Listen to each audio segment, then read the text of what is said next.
Hello and welcome to Useful Idiots. I'm Katie Halper. I'm Mary Mattei. Our website is usefulidiotspodcast.com. Go there to support the show and get bonus content. On this week's episode, we'll be checking in with Greg Stoker. He is a US Army veteran who's now aboard the global flotilla, more than 50 ships strong, making the way through the high seas to Gaza to break the blockade and stop the genocide. So he's a very courageous person, joined by dozens of other courageous people. And we'll check in on how the flotilla is going and how the people aboard are preparing for Israel's plans to thwart their journey. And then we'll check in on what's happened with Venezuela, where the Trump administration has decided to dust off its old regime change campaign there that it launched during the first term, and is renewing that effort by surrounding Venezuela with warships and also going through the act of terrorism on the high seas by bombing a ship that it says left Venezuela with drugs, killing 11 people. And we're supposed to think this is all fine and dandy. And We'll be joined by Vijay Prashad on that issue and a lot more. The people actually engaging in terrorism are not the Venezuelans, but rather the U.S. government. Very interesting projection going on there. So let's start off with our 4 basic food groups. I have Democrats suck. And for this week's Democrats suck, we're going to look at something that David Axelrod said. But before we can see how much David Axelrod sucks, we have to look at something he was responding to, which is actually a moment of Democratic non-suckage. And this comes from J.D. Pritzker, the Democratic governor of Illinois. He made some comments on Tuesday during a press conference that were pretty good, at least the rhetoric was pretty good, in defiance of Trump's declaration of sending the National Guard to Chicago. So let's take a look at this non-sucky part, then we'll see the sucky part. First, I want to address the president's unhinged remarks a few minutes ago, begging me to call him. If the governor of Illinois would call me up, I would love to do it. Now, we're going to do it anyway. We have the right to do it because I have an obligation to protect this country. No, I will not call the president asking him to send troops to Chicago. I've made that clear already. I'm aware that the president of the United States likes to go on television and beg me to call and ask him for troops. I find this extraordinarily strange, as Chicago does not want troops on our streets. I also have experience asking the president for assistance, just to have the rug pulled out from underneath me when execution meets reality. I refuse to play a reality game show with Donald Trump again. So there we see it. We have some good statements from Pritzker about Donald Trump, and he even is encouraging his constituents to document the crimes committed by the police state, basically.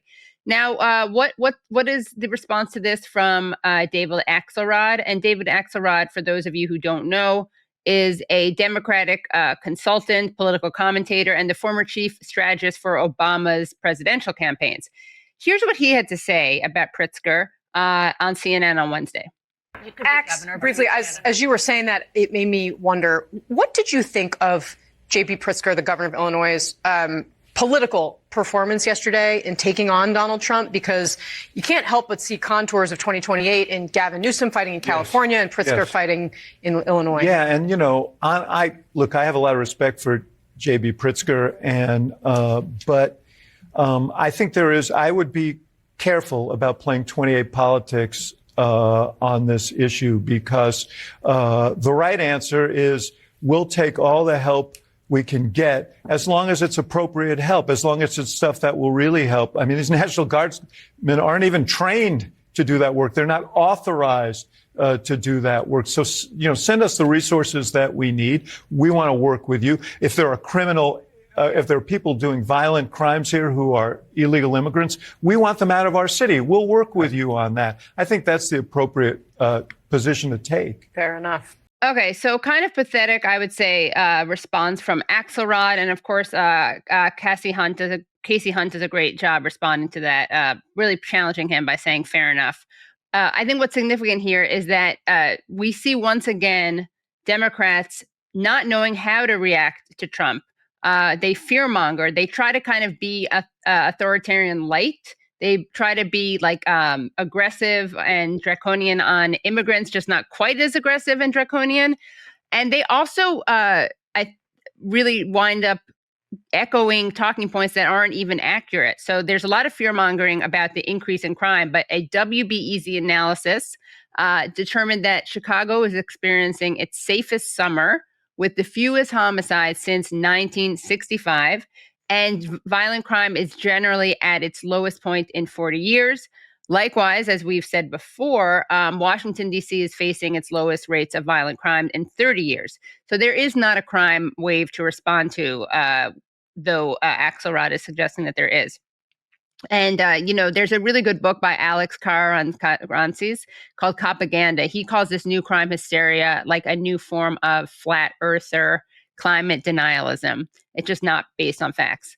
But I do want to give Pritzker a little bit of a bonus. I want to give him some Democrat credit because even though he said some good stuff during this clip, he did roll over to Trump. He's happy to roll over to Trump and the Republicans when he deems it appropriate. And he did end undocumented immigrant health care in Illinois.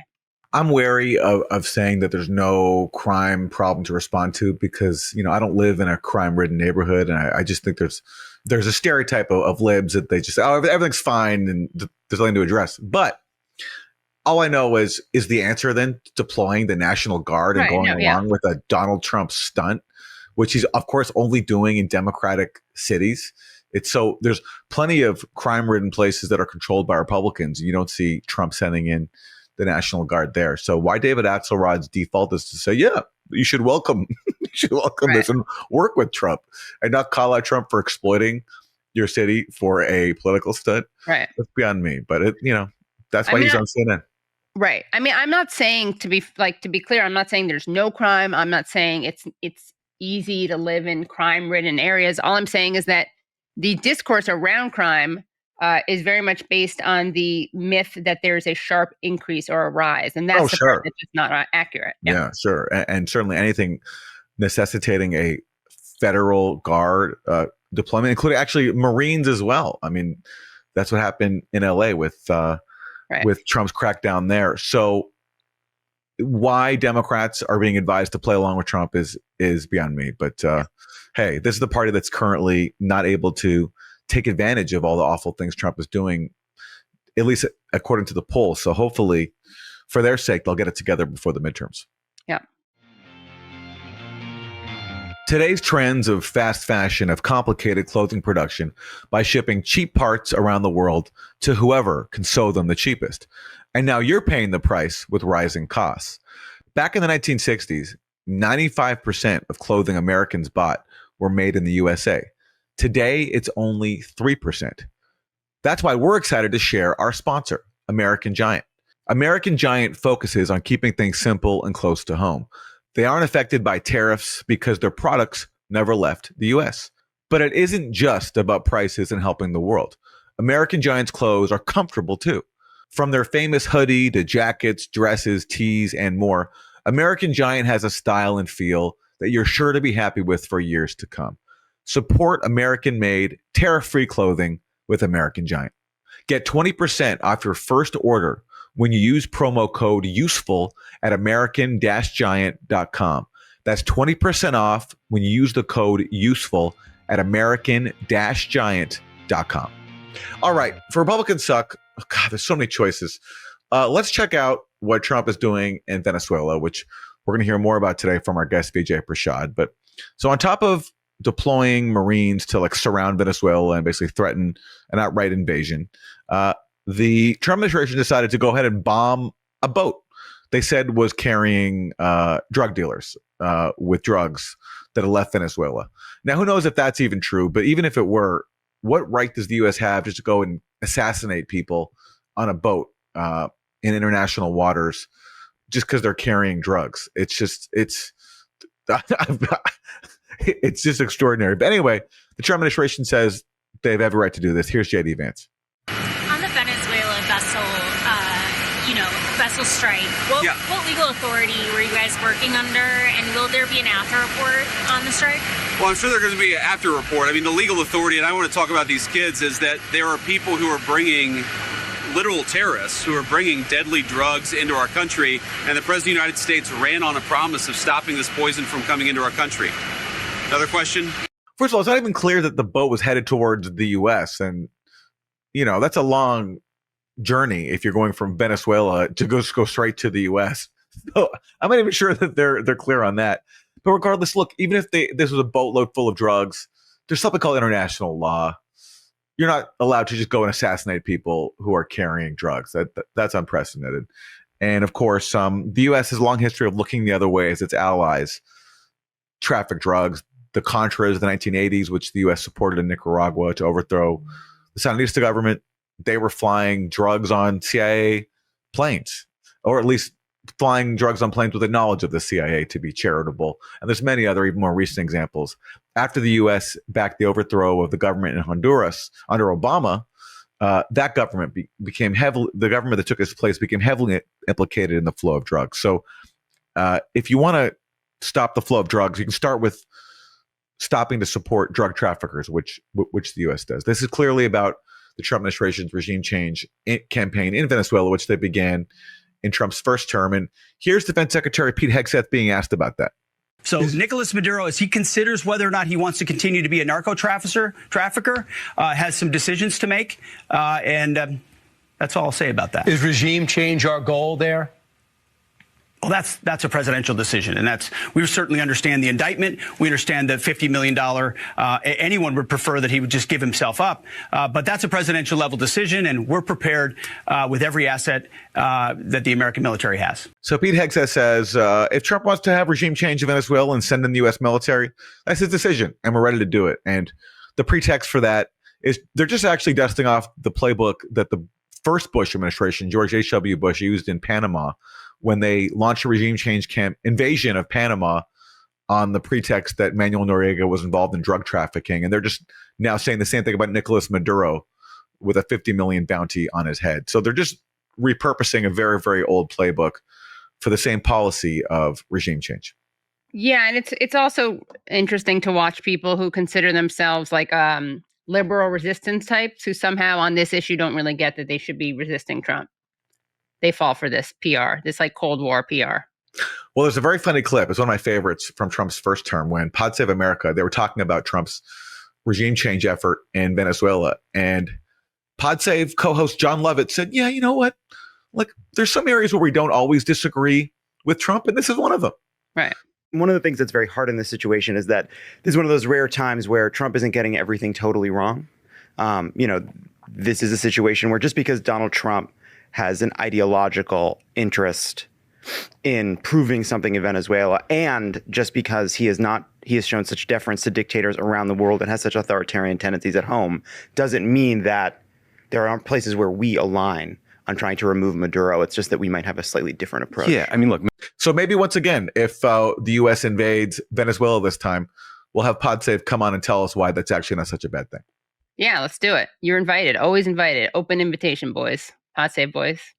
So for Isn't That Weird, we had an interesting statement coming from Kaja Kallas, the former Estonian politician who is now the High Representative of the Union for Foreign Affairs and Security Policy and Vice President of the European Commission.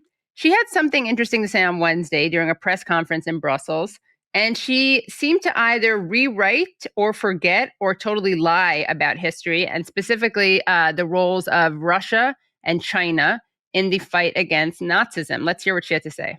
You know, that Russia was addressing China like you and like Russia and China, we, fought the Second World War. We won the Second World War. We won the Nazism. And I was like, okay, that is something new. But then you can see, first you can, if you know history, then, it raises a lot of question marks in your head. But I can tell you nowadays people don't really read and remember history that much, which is that, you can see that they buy these narratives. Okay, so that's interesting and a bit of projection. So she's saying that other people don't know history and buy false narratives. So just want to remind her that Russia did actually play a huge role in defeating the Nazis. This is a pretty basic fact. It's pretty undeniable. Even like just a Washington Post opinion piece, which is not notoriously pro-Russia, from 2015 declared that Russia, quote, saved the world from Hitler. And just as a review again, 24 to 27 million Russians, both soldiers and civilians, were killed during World War II. Russia suffered the worst casualties, and Roosevelt even considered China one of the world's, quote, 4 policemen, along with the Americans, British, and Soviets during World War II. Well, yeah, and this is why China and Russia, after the Second World War, got a seat on the UN Security Council. But apparently the European Union's top foreign policy chief feels otherwise. And if you want to understand why Europe is in the mess that it's in, drowning in debt, cutting social spending, all to pour in money to the Ukraine proxy war, that comment from her is a pretty good window into why. And it's just crazy to me that people can feel comfortable engaging in World War II revisionism. That's like the one issue where I thought there was just such a broad consensus that you just can't touch that. But, in these days, anything is bendable to a narrative, and World War II is no exception. And also, like, what's even worse than getting this wrong is daring to call other people uninformed when you're literally the one who's either mistaken, ignorant, or lying. All right, let's turn to Isn't That Terrible? Nigel Farage, he is the leader of the far-right British party Reform UK. And he loves to talk about how much he loves free speech. This is a conservative value now. The leftists, the libs, they hate free speech. And he's so passionate about free speech that he came to Washington just to give a whole talk about it. Well, during his trip, he was met by Medea Benjamin of CodePink, who asked him, hey, like, as you're waxing poetic about how much you love free speech, what about what's going on with Palestine Action? Palestine Action is a group in the UK that's been prescribed as a terrorist organization because they've been involved in acts of vandalism and direct actions to block the Israeli weaponry that is used to slaughter the people of Palestine in Gaza and the West Bank. And not only was Palestine Action deemed a terrorist group, but in the UK, people have been arrested for holding signs saying that they support Palestine Action. So Medea Benjamin went and asked Mr. Free Speech, Nigel Farage, about this. Do you condemn the crackdown on Palestine Action? Well, I think the Palestine Action were, in fact, a violent group acting outside the law. So it's absolutely fine for people to stand up and defend, as they see it, the Palestinians and the situation in Gaza. But what is not fine is for an organisation to go act violently and vandalise factories. But people have been arrested for holding a sign saying, I support Palestine Action. Do you condemn that? And I understand what you mean. Do you condemn that? Look. People saying that free things. speech? They've got themselves in a muddle over a prescribed organisation. If I hold a sign that says, I support Palestine Action, I would be arrested. Quick question. How could you not condemn that? I fully understand what you're saying. That But I your won't argument, your argument is that arresting someone for holding a sign is a violation of free speech. I understand what you're saying, but I will not condemn it because I support it, because I'm a complete fraud. It's so funny. I mean, this whole thing, like, right before the Trump administration started like banning people and kidnapping them for supporting Palestine, J.D. Vance went to Europe and gave this whole speech about how Europe is like an enemy of free speech. And, he actually made some valid points, I think, in that speech. But then all these people completely undermine themselves by engaging in the most vicious anti-free speech crackdown this country has seen in a very, very long time against anybody who supports Palestinian rights. It's the Palestine exception. And those have been your 4 basic food groups. This week, we have 2 interviews, starting with a look at what's happening in Venezuela. The Trump administration is deciding to dust off the regime change campaign that it launched in its first term and try it up again. So Trump has sent warships to surround and intimidate Venezuela. And just this week, decided to go ahead and bomb a ship that he claimed was carrying drugs that had left Venezuela. And to discuss this and more, we're going to speak to Vijay Prashad. And Vijay Prashad is a historian, journalist, and author of over 40 books. He's also the executive director of Tricontinental Institute for Social Research and the chief correspondent for Globetrotter.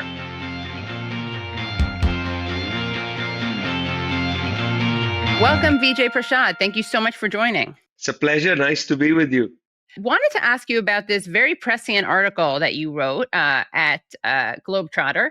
The United States uses a fabricated drug charge for a potential strike on Venezuela. And then lo and behold, that potential strike became an actual strike. So tell us what made you write this article and then how it intersected with reality. Well, the writing of the article was pretty simple because I was first struck reading the U.S. government's, order to increase the quote-unquote bounty on the head of Venezuelan President Nicolas Maduro Moro from 25 million US dollars to 50 million US dollars. And actually, this was widely reported. But what was not reported as much, and that struck me as odd, was that there was a reason given in the U.S. government order of why the bounty had been raised. And if you looked at the reason given, it was pretty interesting. What was the reason? It was argued in this U.S. government thing that Mr. Maduro was not just the president of Venezuela, but turns out, according to the United States government, he's a head of a drug cartel. And that was interesting. Well, what's the name of the drug cartel? Well, if you look into that, which I think most people didn't bother to look into, it's interesting because the idea was that he is the head of a drug cartel, which is a made-up name. It's utterly made-up name, a cartel of the Suns. Why is Cartel de los Sols a made-up name? Because in 1993, a Venezuelan journalist wrote a couple of stories saying that some high-ranking people in the military and in the counter-narcotics force, by the way, this is 1993. This is a good 6 years before Hugo Chavez comes to power. So this is when the previous government of the center-right was in power. This journalist says, well, on the Venezuelan military uniforms, there's a sun. Right. So because these two Venezuelan high officials were involved in narcotics, he sort of tongue-in-cheek called them Cartel of the Suns. It's not a real thing. It's just a made-up name. Okay. Then when Mr. Chavez died in 2013, the very next year, Nicolas Maduro was running, to be re-elected, or rather for the first time to be elected as president on his own steam. When he was running, these anti-Chavez journalists based in Miami there were two books that came out where they basically said, well, there's a cartel called the Cartel of the Suns, drug-running cartel, and Mr. Maduro happens to be part of this cartel. So that was in 2014, 2015. Nobody really paid attention. It's garbage. I've looked at every drug enforcement agency report since 2000, downloaded the PDF for free, scanned through it, also did searches and so on. No mention of Venezuela in any way. Most DEA reports, which are pretty accurate, say that 80% of drug traffic comes on the Pacific coastline, not through the Caribbean. It's mostly from the Pacific. Leaves Guayaquil, it leaves from Ecuador, Peru, Colombia, goes up to Mexico, and then to California. That's the route. Anyway, there's no mention of Mr. Maduro as being part of the Cartel of the Suns. This disappears. Suddenly, in this U.S. government bounty sheet, it says Mr. Maduro, the bounty is raised to 50 because he's the head of Cartel of the Suns. Doesn't exist. There is no such cartel. Okay, so the first issue is that this was bogus. And then right after that, the US government moves 7 warships and 1 nuclear-powered submarine to sit just at the coastal limit of Venezuelan waters, just sit there. Very threatening posture, looked like Operation Brother Sam, which the US used in 1964 off the coast of Brazil. They just sat there, waited for the Brazilian military to overthrow the government of one João Goulart in 1964. That coup lasted like 24 years or something. And so I thought, well, I would like to write about how this is a fabricated cartel. And then lo and behold, as you say, United States fired a missile at a boat with about 11 to 18 people. Boat sank. Everybody disappeared. No evidence of drugs. Who knows? Really insane to watch this happen. And here actually is a video. Let's play this video of Trump announcing the strike from the Oval Office on Tuesday. when you come out and when you leave the room, you'll see that we just, over the last few minutes, literally shot out a boat, a drug-carrying boat, a lot of drugs in that boat. And you'll be seeing that and you'll be reading about that. It just happened moments ago. And our great general, head of the Joint Chiefs of Staff, who's been so incredible, including what took place in Iran, knocking out potential nuclear power for a long time to come. I think within a month they would have had it if we didn't do what we did. But he gave us a little bit of a briefing, and you'll see. And there's more where that came from. We have a lot of drugs pouring into our country, coming in for a long time. And we just, these came out of Venezuela and coming out very heavily from Venezuela. A lot of things are coming out of Venezuela. So we took it out, and you'll get to see that after this meeting is over. Okay, so that's his announcement. Then let's take a look at the footage, alleged footage of the actual bombing, which, by the way, Venezuela is saying was AI generated. So there's the boat for people who are just listening. Yeah. By the way, it's not just a boat. It looks like a Boston whaler. Yeah. I mean, that's what's incredible. I mean, you see this, I don't know, I guess he thinks that people are impressed with that image of that thing exploding in the sea. I, of course, find it really disturbing. And of course, like, there's no evidence to back up that this was shipping drugs. So what's your response to this announcement and also to the actual video that was released by the White House? Well, firstly, there are drugs pouring into the United States. There's a huge market for drugs, including fentanyl. There's a huge market for it. Deal with that. You know, it's a public health crisis. It's, in fact, a social crisis. Needs to be dealt with. People need to find a way to be happier. You know, pain relief is not a good idea. You know, you got to find ways to deal with it. I'm not saying tough it out, but why are people so addicted to painkillers and so on? That's a social crisis in the United States, a demand side crisis. Okay, that should not be underestimated. Secondly, there are drugs coming in. They're coming in from serious drug cartels around, not only in Mexico and in Colombia, but in other countries and in the United States. You know, when the US government deported large numbers of Salvadorians, this is long before Trump, from Los Angeles to El Salvador, they brought MS-13 from Los Angeles to Salvador City. It was a Los Angeles gang that was taken to El Salvador. You know, the Cartel de los Narcos used to be called Los Zetas. Is a cross-border cartel. You know, it's not just in Mexico. It's a U.S. cartel as well. Deal with all that. You know, that's a U.S. problem, frankly. That's not a Venezuela problem or a Colombia problem. The campesinos who grow cocaine are not responsible for the fentanyl crisis, frankly. You know, even the campesinos in Cauca who grow poppy are not responsible for the fentanyl crisis. That's an American problem. So I want to just put that out there because, Katie, that's important for people to digest. Secondly, the Drug Enforcement Agency, a U.S. agency, has made it very clear that the drugs coming out of Venezuela are either minuscule, there are some, but minuscule, or it's often Colombian gangs who take the drugs across the border to Venezuela to warehouse them there. So they're not really drugs coming out of Venezuela. They are the big Colombian paramilitary, you know, drug cartels that exist and so on. So there really isn't a big drug trafficking move from Venezuela to the United States. That's the second point. I mean, I'm just taking the United Nations Office of Drug and Crime and the Drug Enforcement Agency reports, just those, not even looking at anything from the government of Venezuela, just US government reports. There is no real traffic from.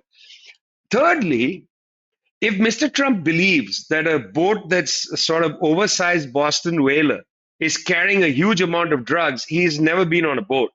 That little, you know, glorified dinghy could not be carrying more than 5 minutes or 2 minutes of Houston's drug consumption. Okay. I mean, forget United States drug consumption. You need to take out like a cruise ship to make a dent on the drug trade, okay? And a lot of the drugs are being flown in still into the country. A lot of drugs come in big shipping containers. They're not coming in small boats like this. This is a joke. Yeah, I mean, I scoff at this, whether it's an AI generated image or not. It's a ridiculous image. You know, if anybody looking at this thinks, wow, we just made a big dent in the US drug consumption, then you don't understand how much drugs is, the volume of drugs being consumed in the US. Right. Yeah. I mean, it almost looks like a fishing boat. It's so not threatening looking, and it's so not sufficiently large to carry a significant amount of drugs. What do you think people need to know also about Tren de Aragua? Because you talk about that in your article as well, and that is such a fear-mongering word term, alleged gang that gets thrown around. So what do people need to know about that? Well, look, Tren de Aragua is the kind of it's the sort of Caribbean version of Al Qaeda. It's everything and nothing. There was a time when the United States was accusing governments in South America of harboring Hezbollah. It was like an insane idea that somehow Hezbollah has developed a multinational capacity to strike at the United States from Mexico. It was like a hallucination. And you had U.S. senators having press conferences saying, Hezbollah is in Mexico and in Venezuela, and so it's a complete hallucination. Tren de Aragua is your classic example of a street gang, which was created by a real ruffian whose name is Nino Guerrero, a real classic street gangster. It was created in a prison in Venezuela. The guy was in prison in the Bolivarian Republic. He was in prison in the state of Aragua, and there was some sort of gang activity, and maybe this gang was even formed. Okay, I have some doubts about whether this gang actually exists now. The Maduro government cracked down on these gangs, threw a lot of these people in jail. In jail, they built kingdoms. So in this particular prison, they had a zoo. They had like a fancy restaurant. I mean, prisons were out of control for a long while. The prison guards couldn't enter. These prisoners took them over. So then the government came in and tried to retake the prisons. Nino Guerrero disappeared.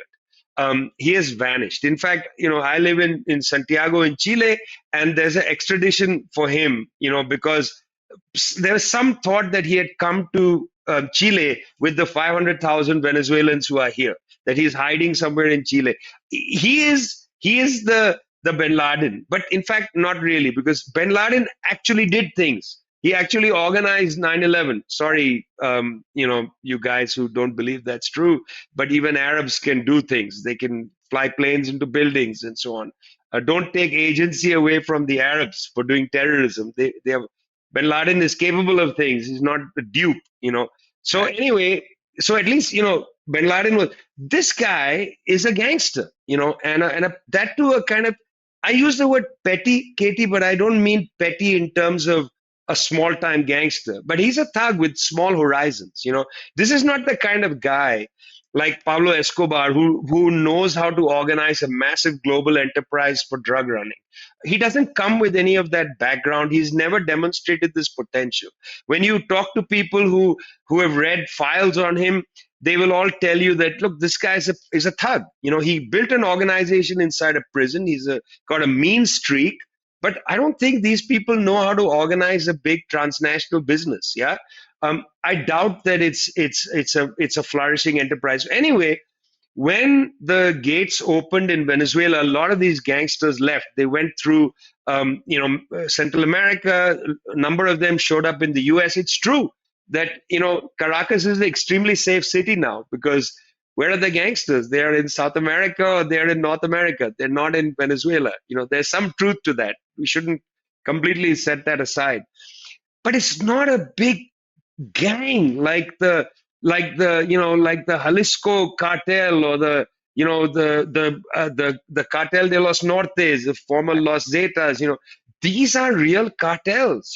These guys have multinational corporations. They launder money through you may have seen the big scandal at Hong Kong Shanghai Bank, HSBC, the terrific book written about it called Too Big to Bail or something like that, which is about the role of HSBC in Mexico, how it was laundering drug money at the US-Mexico border and so on. Fascinating book, fascinating story. But this group just there's no evidence that then they are guys anything other than a bunch of crooks who got tattoos, call themselves a gang, but never rose to the level of a transnational corporation. So that, of course, doesn't mean that we won't be seeing increased actions from the United States, right, against Venezuela. In fact, here is what U.S. Defense Secretary Pete Hegseth had to say on Wednesday on Fox. We've got assets in the air, assets in the water, assets on ships, because this is a deadly serious mission for us, and it won't stop with just this strike. Anyone else trafficking in those waters who we know is a designated narco-terrorist will face the same fate. So what do you think this bodes? And to hear the rest of the interview, please go to usefulidiotspodcast.com. It's always great to speak to Vijay. He's so passionate and eloquent and informed about so many things in the world. So very grateful to him for his time. And make sure that if you're not already a subscriber, you become a subscriber at usefulidiotspodcast.com to hear the full interview with Vijay Prashad. Next, we speak to Greg Stoker. Greg Stoker is a U.S. Army veteran, host of the podcast Colonial Outcasts, and a participant in the flotilla currently heading to Gaza. More than 50 ships carrying people from at least 44 countries heading to Gaza to break the blockade and stop the genocide. And we spoke to Greg aboard the ship he's on, which is a ship of Army veterans.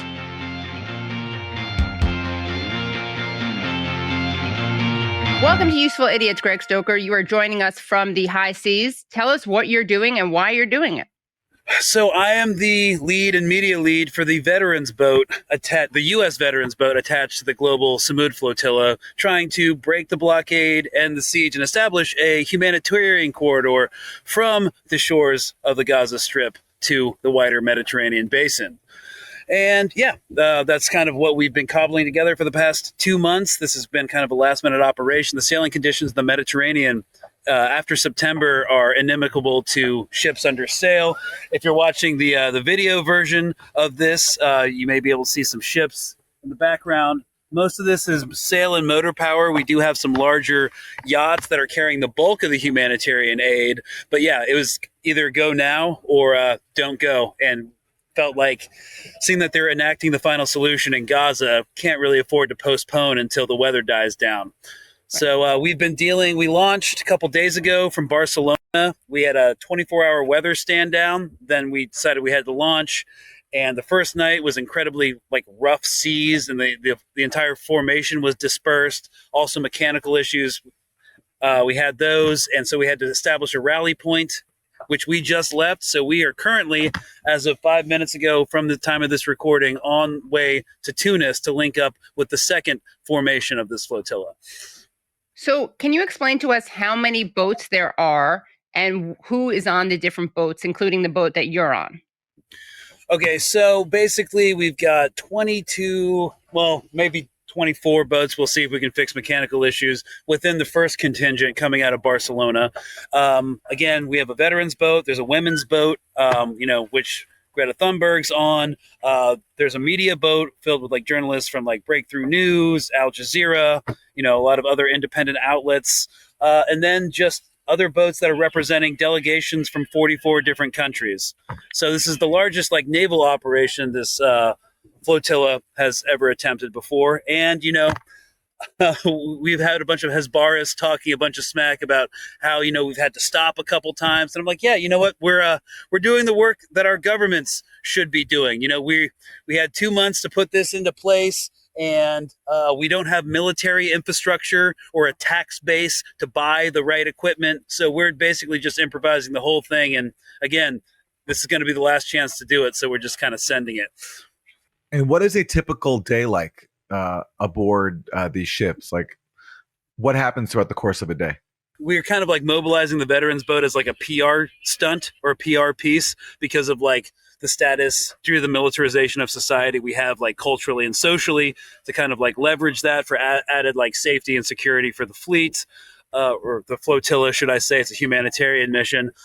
So basically we do a lot of like PR. I'm basically media lead on that. And then it's basically like chores, got to keep the ship clean, cooking, and there's a tiny galley, and of course you have to make the food and stuff like that, and also running drills like what happens if they send a loitering munitions drone above your ship like they did with the Conscience back in May. And it's also like doing threat and risk assessments. A lot of us have a background in that for the wider flotilla, how they will, how the Israeli military and intelligence apparatus and diplomatic apparatus will behave in different phases of this operation. So we've kind of basically marked out 4 different phases for this flotilla. So we have where they'll try to stop us. So you have the bureaucratic phase, which we actually passed. You know, there was a lot of diplomatic and political pressure to get like the harbor and the Spanish government to shut down the ports, revoke captains' licenses, revoke flags so you couldn't sail in international waters. Didn't work. And that's one of the reasons we launched early, because the longer you stay at port, the longer that the Israeli government has to apply pressure through bureaucratic mechanisms. Now we're kind of in the phase where they're just waiting to see if this entire thing collapses before they get to Tunis. So after Tunisia, that's where we assess that like the real psychological operations will begin, like the threats. They've already happened. We can talk about Ben Gvir's outrageous nonsense in a second, but like drone harassment. They'll probably do with captains what they do to journalists in Gaza, where you have like an intelligence agent an intelligence operative like call journalists, try to dissuade them, threaten their families, but to do that instead with ship's captains, all the way to scenarios where they park like a missile cruiser off like the flotilla just as like a monolithic edifice of like violence on the horizon to just like try to intimidate people to turning back. So they really don't want this to happen. As everybody knows, they're in an incredibly precarious PR position, and they don't want to be dealing with this right now. We've also been tracking through open source intelligence means like the reallocation of assets, surveillance craft from Israel to Sigonella Air Base, which is a U.S. naval air station in Sicily. So we anticipate electronic warfare as well to break and jam our comms going forward. But the thing is, like, they're a rogue actor. We don't know what they're going to do. And then Ben Gvir came out yesterday and said, we're all going to long-term terrorist prisons to deter any other activists going forward. And I would like to take this opportunity to remind the minister that there's only one person in this conversation who's actually been convicted of terrorism, and that's Itamar Ben Gvir. Right. We're actually going to read the quote from Ben Gvir, who said, "We will not allow individuals who support terrorism to live in comfort. They will face the full consequences of their actions." And he also said that you guys would be put in prisons used to hold so-called terrorists. Yeah, I mean, he definitely spews a whole lot of nonsense. You know, if he wants to detain in terror camps a bunch of honorably discharged veterans on this boat, and Greta Thunberg and some other journalists, and, you know, activists from 44 different countries, they're free to do so and deal with the information blowback from that. But my favorite part of the quote, which I don't think the Jerusalem Post included in that, he was going to take all these boats and he wants to turn them into like a police force. It's like, bro, please take these boats and turn them into a police force, because this boat right now doesn't even have bow thrusters, so we can't even dock without assistance. So right. I definitely think these boats will, you know, basically fill a critical gap in Israeli naval capabilities, which is the slow chase. These are good at slow chases. So can you tell us about your military background and also how that informs your activism around this issue?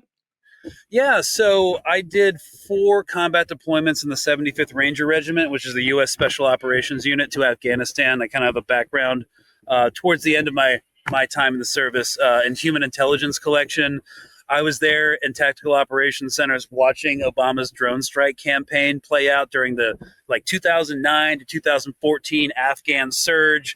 Basically plugged into the targeting cycle, kind of got radicalized into a non-war position or anti-imperialist position, but just there's no standard of proof for who we were killing. We were just essentially, and this was guidance coming down from the White House, not going to find it on paper, but it's basically like if a guy was ending up in the wrong contact list just on someone's phone, could have been like a Taliban sub-lieutenant's baker, he was probably going to eat a Hellfire missile. And, I thought that was bad enough. I just never seen anything like what Israel's done. Like, as horrible as what we did during the global war on terror, kill millions of people in 5 different countries, technically more if you factor in some other African theaters that nobody ever talks about. This is completely beyond the pale, and the entire world is completely less safe, because of the precedent, that was set in Gaza over the past 2 years, the complete disregard for international law and humanity. We're now seeing fun things happen like extrajudicial, completely arbitrary drone strikes of Venezuelan boats, in international waters with the terrorist designation. So we wanted to make this vet boat happen because we occupy a certain social, cultural position within our militarized society that allows us to say, like, hey, whatever violence and forms of repression that we conduct overseas always is implemented very quickly back home. And I think like one of the greatest examples of that is, the story that The Intercept just broke about how ICE is now using Paragon graphite app, an Israeli spyware application to basically extrajudicially raid everybody's phone who they don't like or who says something mean about ICE going forward. So like all of these like struggles are, if we accept the premise that fascism is on the rise, are like intimately, inextricably connected. There's no distance between the police state and the war state. It's the same state. So we're just kind of trying to use this as a way to amplify that message and bring more people into the movement. As you mentioned, this flotilla came together really quickly, more than 50 ships. I mean, talk about the training and the preparation that was put together in a really short amount of time. Well, actually, I came into this last minute. So I don't really know about like the exact like logistical thing, how it was set up.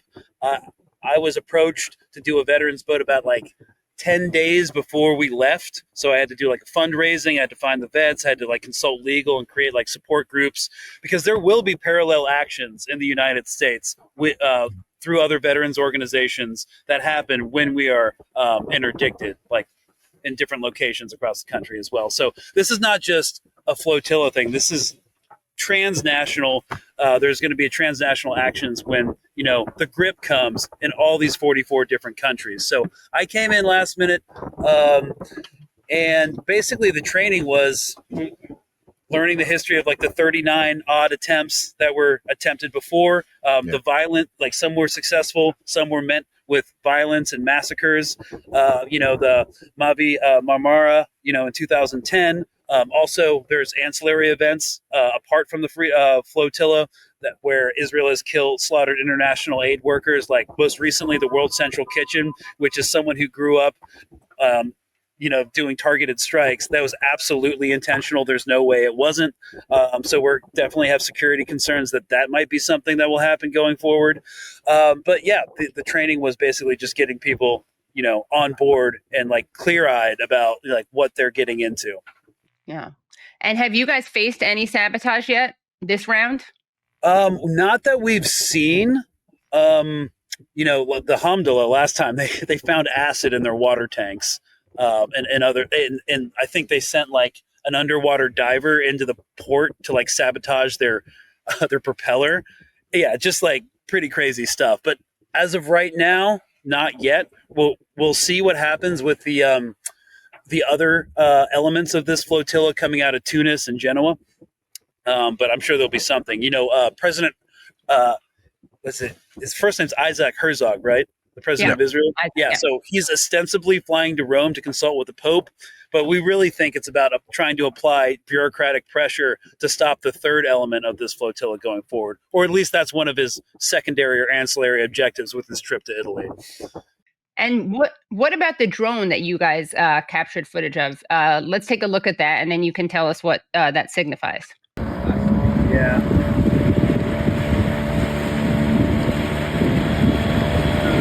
Yeah, you can. All right, that's all I need. Okay. Oh yeah, I remember that buzzing from my time in Afghanistan. So basically, the formation, the flotilla, we were at anchor at a rally point, waiting for the rest of the ships that got blown out by weather to get there. And we just got buzzed by a drone. I don't think it was Israeli. There's a lot of sensationalism about like the drones right now, just because people are like on edge, which they should be. But I actually think that was like a Frontex EU immigration drone, and we're just like catching their attention because we're a large flotilla, and they think we might be like migrants or something. So I don't really anticipate the real like drone psychological warfare to happen until we're at least in the central Mediterranean, where they have a base that they could launch out of. Unless they wanted to use, of course, their semi-secret intelligence hub in Morocco along the Algerian border. But no, I think that's just like EU immigration drones. But it's, I don't know. It's definitely very anxiety producing given what's happening in Gaza and the fact that they're now a rogue actor. And what is the mood among the people on the flotilla? As you mentioned, more than 44 countries are represented. People have come from around the world to take part in this. What's your sense of how people are feeling right now who are taking part? Okay. Well, a lot of people are enthusiastic and optimistic. I guess because of my cynical military background, I'm just like, this has been such a pain in the ass to put together. Let's just freaking get it over with, man. Like, fuck it, let's go. That's kind of where I'm at. But yeah, everyone's very excited to get this started. It's going to be a long voyage. Well, we have a lot of ships under sail, so doing 4 knots an hour. So we're looking at another 2 weeks, probably more. So this is going to be an ongoing developing story for quite a while. I actually want to ask you about something that you brought up on your own show, Colonial Outcasts. And you talk about the really significant role of real estate and the real estate industry and the real estate lobby in this entire conflict. Can you expand on that? Yeah, I like to, as a point to like kind of debunk or challenge like neo-Nazi conspiracy theories, like the Zog theory, like the Zionist occupied government, which is just like really annoying because it allows people to like not discuss capitalism or our economic system that will absolutely destroy everybody outside of a very small group of people in order to maximize profits. Basically I use it to argue and talk about like other interests beyond AIPAC that control our government more than just one singular lobby does. It's kind of a red herring for trying to understand what's really going on, because like Gaza is prime real estate. It's not just Donald Trump, who is a real estate mogul, that wants to develop it. It's not just his son-in-law, Jared Kushner, or Steve Witkoff, who is another real estate developer. It's not even Kamala Harris, whose first speaking gig after her failed election bid was at the Australian Realtors Conference. Like, let's actually talk about one of the most powerful lobbies, probably the most powerful lobby in different manifestations in U.S. politics. Zoran Mamdani's campaign is being challenged by heavy real estate interests, so I kind of use that as a way in to describe, like, even if AIPAC didn't exist, the controlling interests in our government would still want this to go forward. They would still want the annihilation of these surplus people, the Palestinian people, who are in the way of massive profits by redeveloping and repairing the Gaza Strip. If we look at the war in Ukraine as well, like, people talk about the military industrial complex and how much money it makes, but guess what makes even more money? Development contracts for reconstruction after wars happen. It's true that Tony Blair has had plans to so-called redevelop Gaza for a very, very long time. He's one of many people who've been dreaming about that, and this is their opportunity. Final question from me. There's a lot of talk about how you guys are being performative, how this is a performative action. So I want to hear your response to that. But interestingly enough, you do, again, this is in your Colonial Outcast discussion, you do admit to being selfish, just not in the way that they're accusing you of being selfish. So can you explain that to us? Yeah, I mean, I see Palestine as a front line, or like the linchpin that binds this entire system together, that's going to, basically disenfranchise every American outside a certain circle, because we're seeing right now in response to this, like the militarization of the police. They've been given kind of a free rein after we've set the precedent of complete impunity in Gaza to do whatever they want extrajudicially, like ICE. Because in America, the militarization of the police is the housing crisis plan. It's the climate displacement plan. It's the insurance plan. Because they have this government who will annihilate an entire population of people for ideology and profit. They have nothing to offer you aside from force and violence. So selfishly, I want this to end in Palestine with Palestinian liberation before we have to fight it completely on the home front. So there's a selfish element, but it's just not in the way they think it is. If I want to do chase clout on Instagram, I can think of a bunch of dumb reasons how I could go about that besides this. Right. And that are much less inconvenient. Yeah. Greg, we're very grateful to you for joining us and for being a part of this humanitarian mission. You guys represent the conscience of the world right now. So thank you for what you're doing. Any last comments for us? No, I just I hope everybody who's watching this supports us, because we don't have any diplomatic, economic, or military support. We are a humanitarian effort sailing to confront, or we don't want to confront, but we will be confronted by a rogue genocidal actor. So the only cover that we get is global engagement. What we're going to try to do is wage an information war against Israeli military propaganda to call out different actions that they will take in the global forum and try to make them thereby politically non-viable. So we appreciate your support and engagement over the next 2, maybe 3 weeks as we try to break the siege, because y'all's engagement is the only cover we're getting. So thank you. Thank you so much, Greg. All right. Well, thanks for having me on, y'all.